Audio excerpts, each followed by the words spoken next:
Welcome to my channel Supriya Hindi. আজ আমি আপনার কাছে নিয়ে এসেছি সর্ষে মাছের ঝাল আলু পেঁয়াজ দিয়ে। তো এর জন্য দেখুন নুন হলুদ মাখিয়ে নিচ্ছি মাছটার মধ্যে, মাখিয়ে নেবো। আর এখানে আমি কড়াই বসিয়ে দিয়েছি, কড়াইতে সর্ষের তেল দেবো। বেশ খানিকটা তেল দিয়ে দিলাম, এটা গরম হোক, গরম হলে ফিরছি। তো গরম হয়ে গেছে, আমি এটার মধ্যে কালো জিরা ফোড়ন দিয়ে দিলাম। কালো জিরাটার সাথে যখন এটা মানে ভাজা হবে আরও সুন্দর টেস্ট লাগবে। কালো জিরাটা হয়ে গেছে, আমি মাছগুলো একে একে দিয়ে দেবো। মাছগুলো ভালো করে তেলে ফিরছি। তো এই বাটিতে একটু আদা আছে, তো আমি এই আদাটার মধ্যে সামান্য নুন, সামান্য হলুদ, সামান্য লঙ্কা গুঁড়ো দিয়ে এটাকে জল দিয়ে করে দেবো। জল দিয়ে ঘোল করে ফিরছি। তো জলটা নিয়ে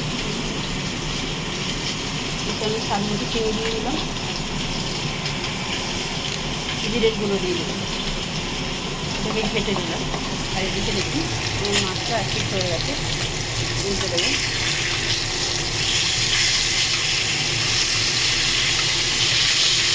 দেখুন উল্টে দিয়েছি, একটু হোক পরে দিচ্ছি। তো দেখুন বন্ধুরা এখানে কাঁচা লঙ্কা, পেঁয়াজ, টমেটো কাটা আছে, এটা একে একে আমি মাছের দিয়ে নিয়ে দেবো।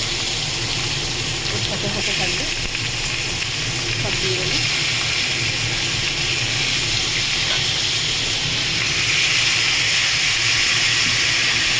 পরে এবার ঢাকা দেবো, ঢাকা দিয়ে পরে দিচ্ছি। তো বন্ধুরা দেখুন ফিরেছি, এবার আমি এরকম করে দেবো।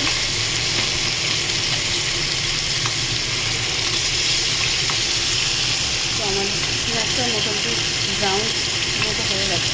এবার আমি এই জলটা দিয়ে দেবো, এই যে মশলাগুলো জলটা। তো আজকে জল দেবো, জলটা আজকে দিই।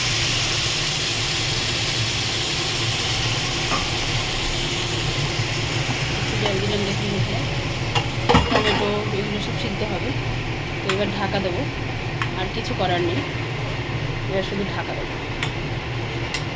ঢাকা দিয়ে রান্না করবো, ব্যাস পরে ফিরছি। তো দেখুন বন্ধুরা ঝোলটা আমার এতটা আটকেছে, আর একটু কমিয়ে নিয়ে দিচ্ছি। তো দেখুন আমার মাছের ঝাল রেডি হয়ে গেছে। তো আপনারা ট্রাই করবেন, ট্রাই করে কমেন্ট সেকশনে কমেন্ট করে জানাবেন রেসিপিটা কেমন লেগেছে।